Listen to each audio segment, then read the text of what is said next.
Tudo bem? Tô gravando aqui mais um áudio, você não precisa modificar a minha voz, tá bom? Já gravei aqui alguns outros áudios também, só que ouvindo falar a respeito desse período de campanha de fogueira santa, que a gente sabe que de santa não tem nada, e alguns áudios que eu estava ouvindo agora me trouxe à memória muitas coisas que eu vivi ali no começo, quando eu entrei nessa instituição. Eu tinha apenas 17 anos e eu comecei a me lembrar de coisas que realmente nos entristece tanto, me faz me arrepender tanto de ter trilhado esse caminho. Mas gostaria aqui de compartilhar o seguinte: quando eu comecei, eu tinha apenas 17 anos e foram mais de 20 anos dentro desse lugar. E eu era uma boa filha, eu trabalhava e para minha idade eu tinha um salário considerado bom, porque eu não tinha tanta responsabilidade. Eu ajudava minha mãe em casa, eu ajudava nas contas, eu ajudava com tudo que era necessário ser feito para ajudar em limpeza, em organização. E quando eu comecei a participar dessa instituição, dessa seita, a minha cabeça realmente ela é você é doutrinada, a sua cabeça sofre uma lavagem cerebral de uma forma que eu passei a ser uma filha que eu já não ajudava com mais nada dentro de casa.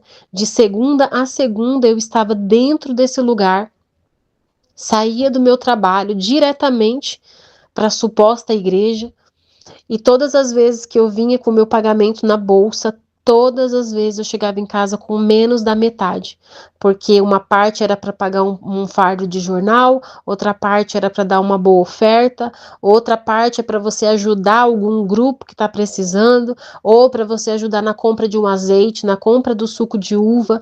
E assim começaram a ser todos os meses com o meu pagamento.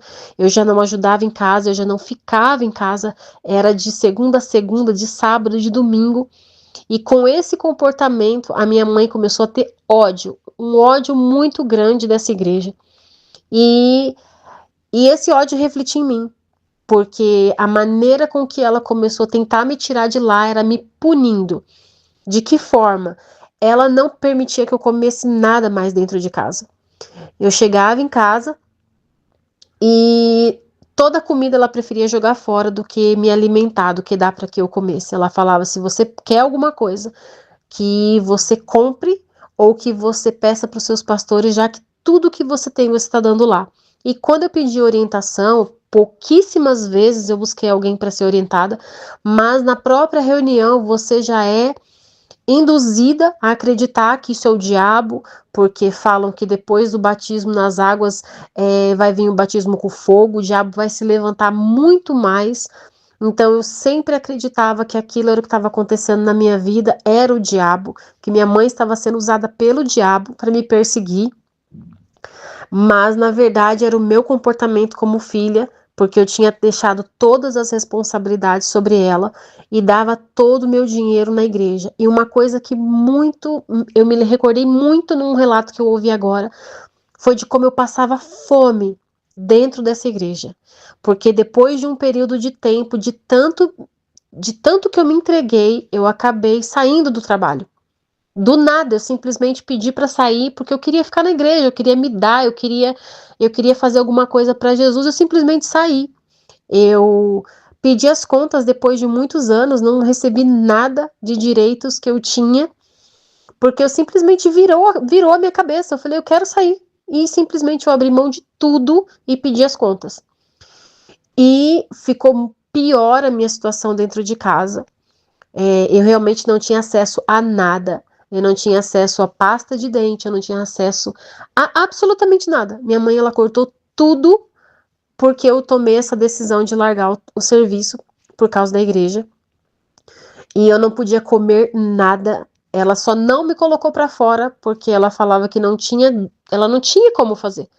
Mas ela ficou muito indignada com a minha situação e eu achando que aquilo era o diabo. E a parte pior, como se fala nos testemunhos aí dessa seita, realmente foi quando eu tive que escovar os dentes com sabonete. De uma pessoa que estava bem, de uma jovenzinha que estava bem com a família, economicamente, por causa dessa lavagem cerebral que você sofre, eu cheguei nessa situação. E, e a minha situação com a minha mãe nunca melhorou nesse período antes de casar, sempre foi dessa forma, e eu comecei a passar muita fome, porque desempregada eu já não tinha mais dinheiro para ir de condução para a igreja, passei aí a pé, 1 hora caminhando de ida e 1 de volta. Eu fiquei pele e osso, porque foram muitos meses desempregada. Parei de estudar, não tinha estudo, não tinha trabalho, tudo por causa disso.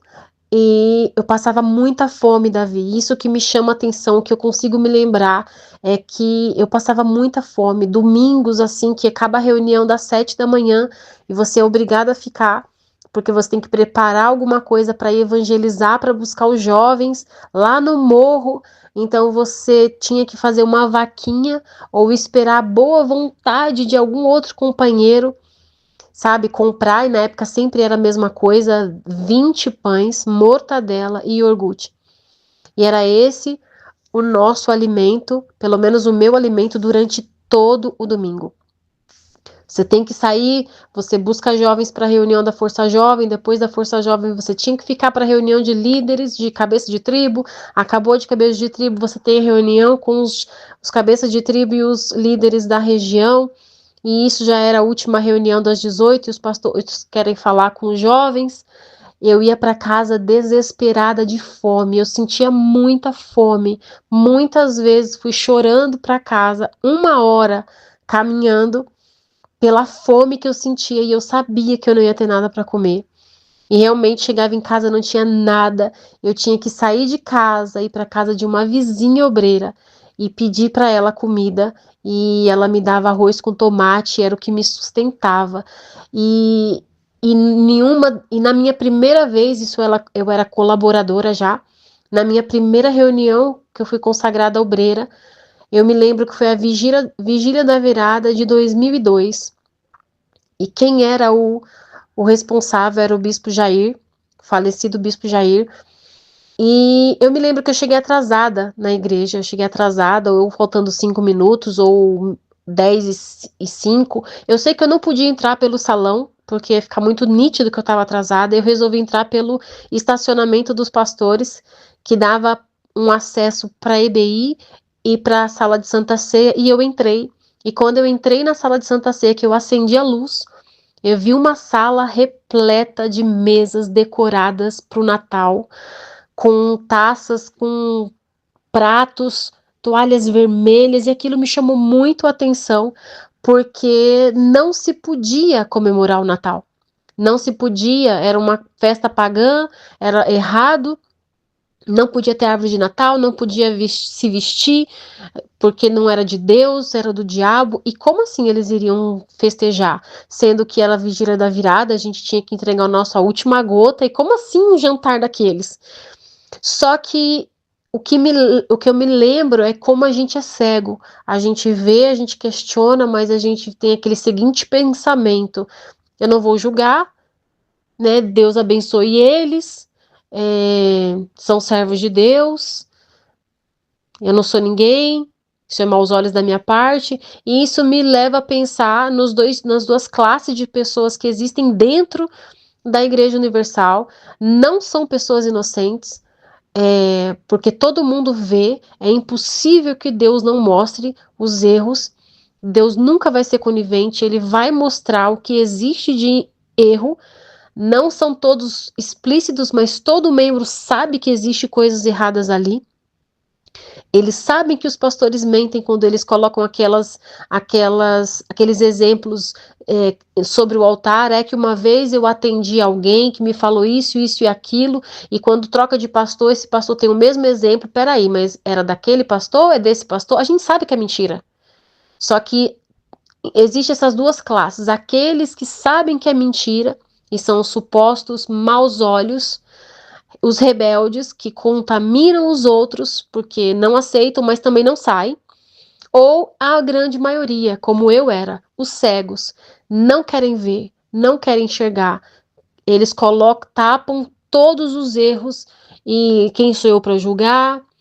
Quem nunca pecou que atire a primeira pedra? E eu era esse tipo de pessoa. Quando eu vi essa sala, por mais que eu soubesse que eu não tinha nada para comer, tipo assim, não tem problema, eles têm, tá tudo bem.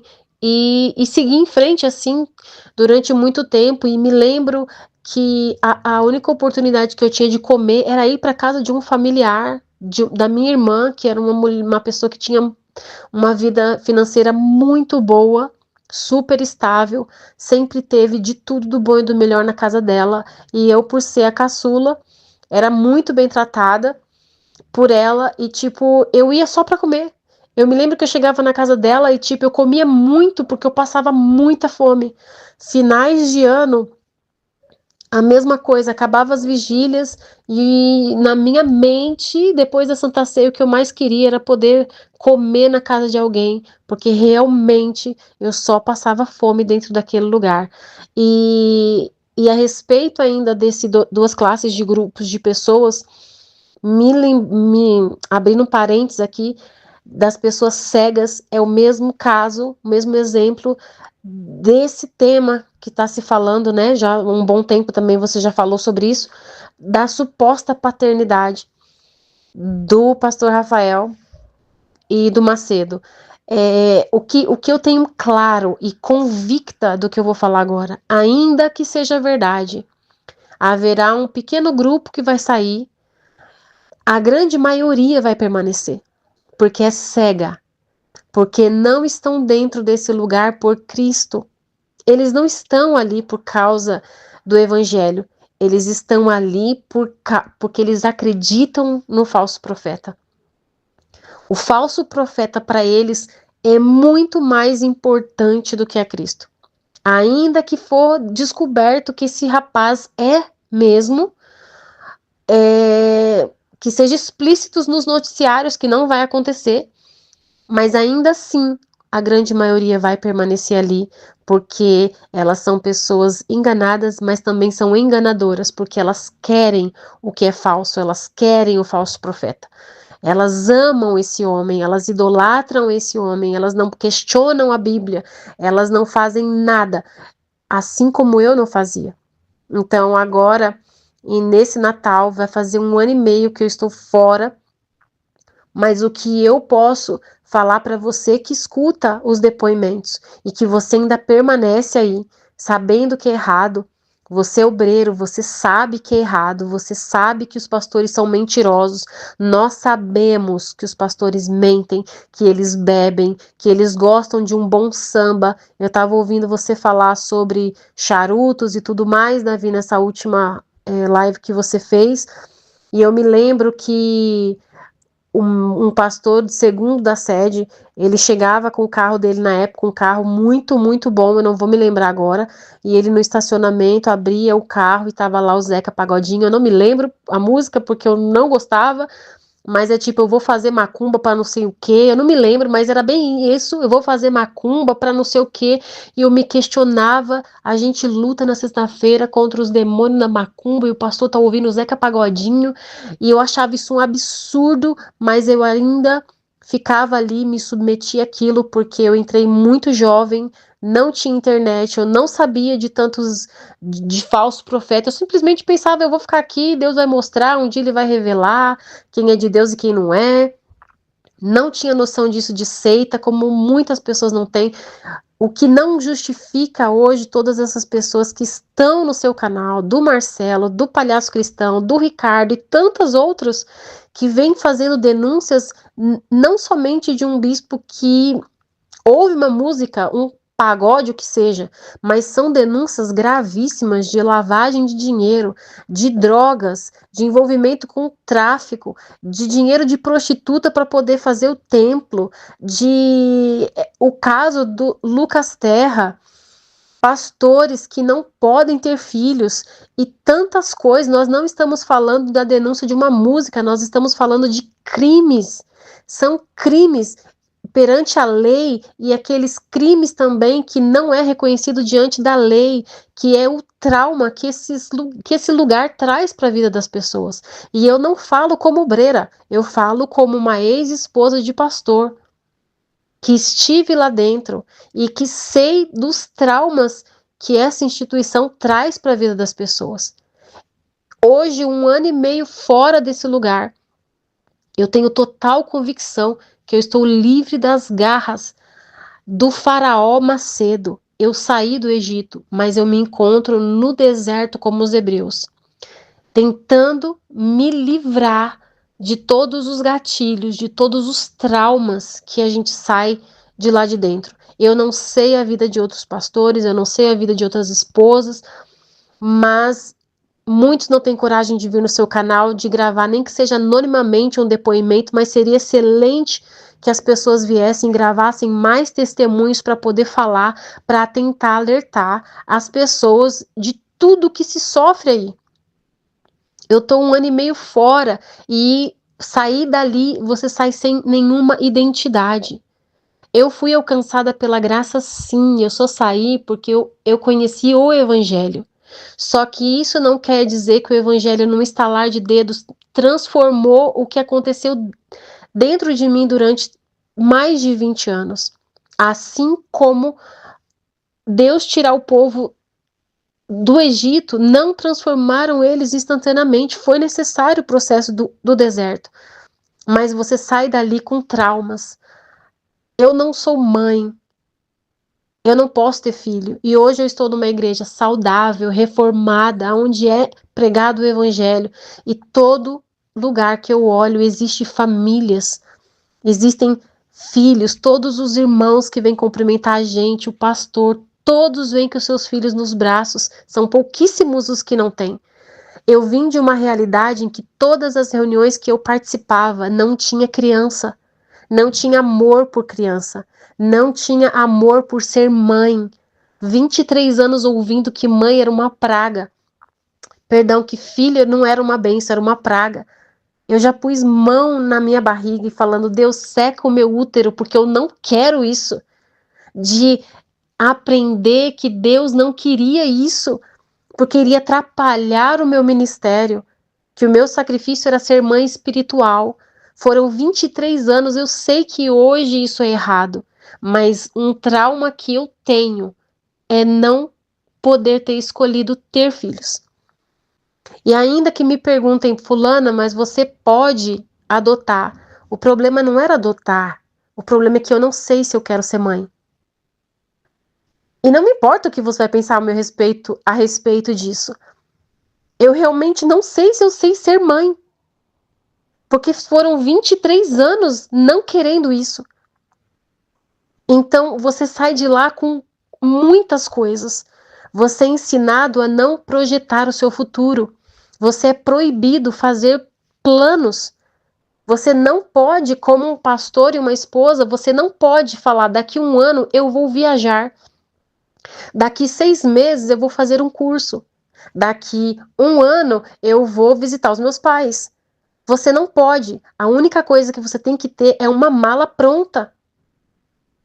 É a única coisa que você tem o direito de ter. E é colocado na sua cabeça que, olha, a quantidade de malas ainda, hein? O máximo a roupa para você ter para se locomover e um ferro. Porque aonde que você chegar, você pensa que você vai encontrar uma esposa boazinha que vai te ajudar? Não, não vai não. Salvo poucos exemplos. Então você não tem perspectiva, são pessoas que estão anos e não conseguem investir em nada porque não podem investir. Se descoberto que você investe em alguma coisa, você também era expulso da instituição. Então você não pode planejar, você não pode investir em nada, você aprende a viver o dia, somente o dia. Eu sei que tem pastores que têm dinheiro guardado, eu sei que tem pastores que mandam dinheiro.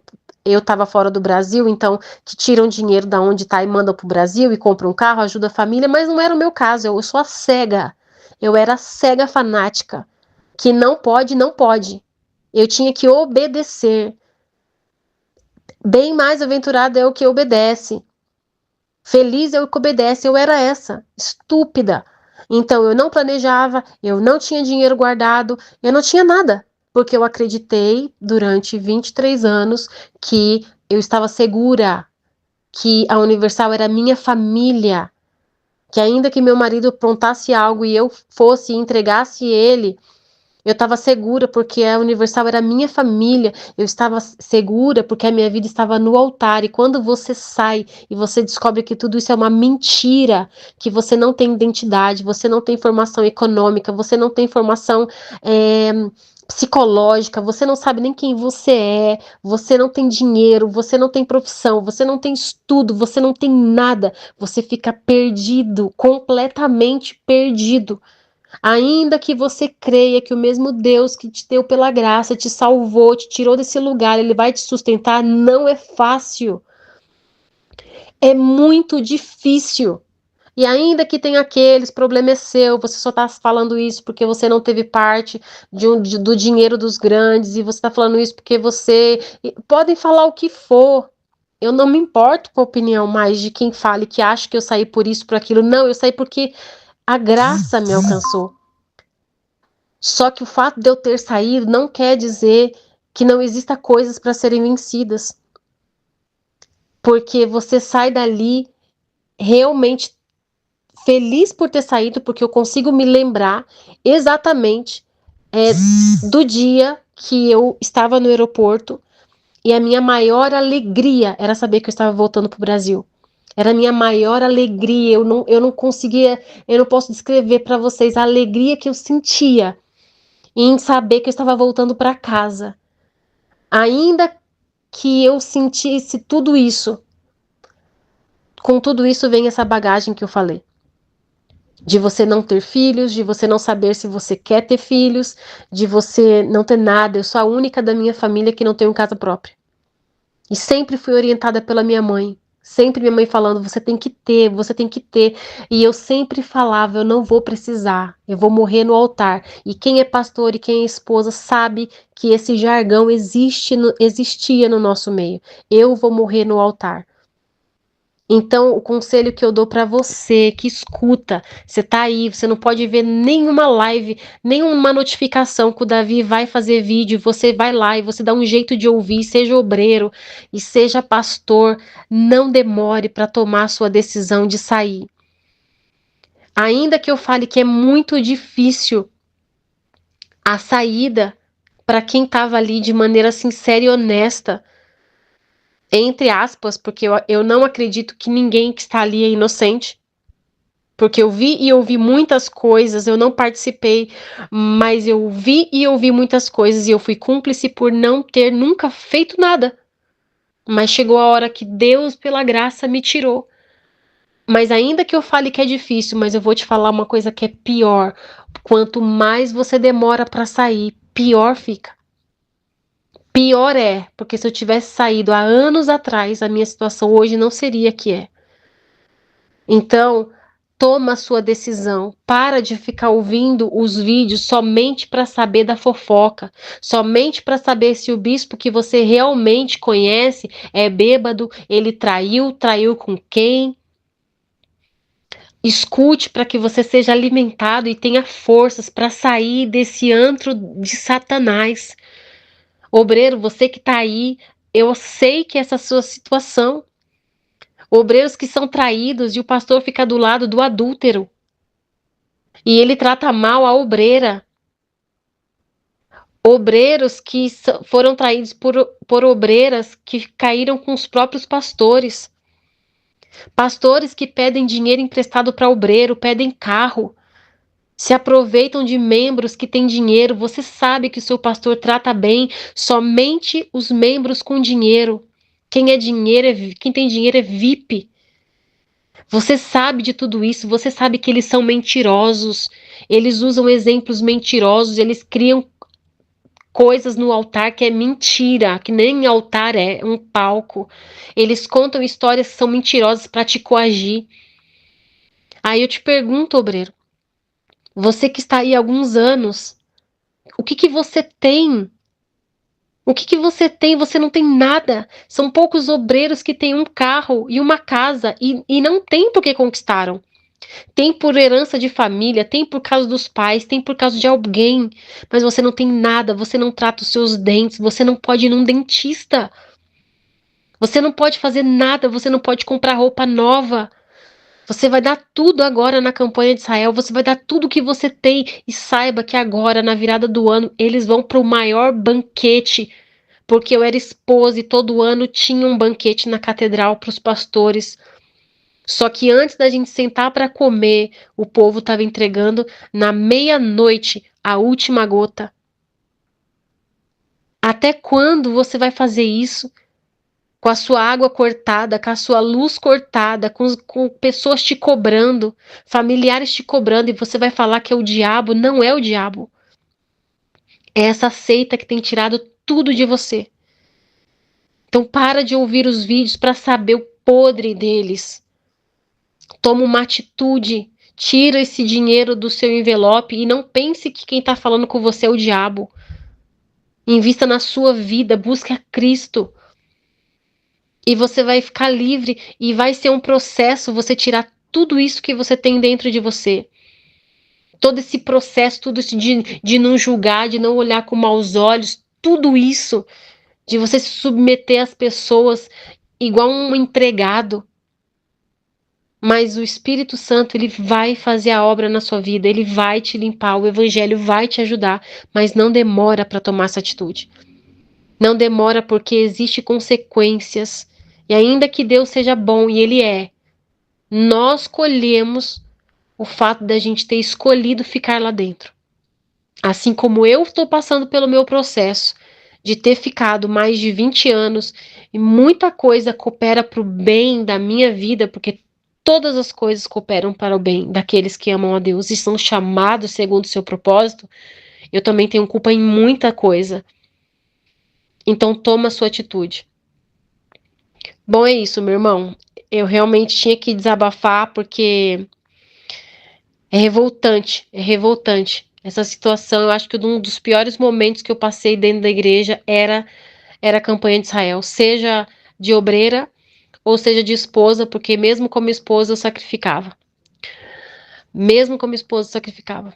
Eu vendia bolo, eu estava em um país que não conhece nada da nossa confeitaria, não conhece nada, absolutamente nada, então eu vendia bolos, nossos bolos tradicionais, eu dava curso, eu vendia roupa e seguia sacrificando a ajuda de custo, dando tudo, pegando tudo que eu ajuntava, pensando, não, se eu for trocada de país, eu tenho que ter dinheiro para pagar, para levar minha cachorra, porque a igreja não paga, então eu tinha que ter. E a cada campanha forte que tinha, eu falava, não, eu vou pegar, não, Deus vai suprir, Deus vai me ajudar, eu depois não sei o que vai acontecer, mas eu não vou sair daqui envergonhada. Ia lá e pegava o que eu estava juntando e dava no sacrifício como esposa. Mas como obreira foi a minha pior época. Porque quando chegava novembro eu já ficava desesperada, porque eu já tinha dado de junho e ainda não tinha conquistado nada. E já vinha novembro e eu não tinha mais o que dar, porque eu já tinha dado. Então era hora de vender uma máquina de lavar, era hora de vender um móvel, era hora de vender as roupas, era para vender água na rua. E quando chegava de maio, a plantação de maio e junho para de julho, a minha situação estava igual. Então, de novo, era vender torta de frango na rua, era vender trufa, porque essa era a minha vida, e era a pior época da minha vida, porque era a época que a gente pensava que Deus ia mudar nossa vida, e eles nos iludem, eles nos enganam, pensando que vai ser maravilhoso quando Deus transformar, você vai entrar aqui com o seu carro, com a sua casa, e vai ser isso, e você fica sonhando com essas coisas, e acreditando que porque você vende água na rua, você é empresário, porque você vai para a reunião do congresso, você é empresário, sendo que você vende coxinha na rua. Então, é um trabalho escravo. Sai desse lugar. Sai desse lugar. Era isso, Davi. Um abraço para todos que ouvirem, que Deus abençoe, que esse final de ano para muitos já não vai ser como foram, né? Como nós vamos passar com a família, com a mesa farta, com Deus nos abençoando, mas que para você que ainda está nessa situação, faça isso. Tome essa atitude. Deus abençoe.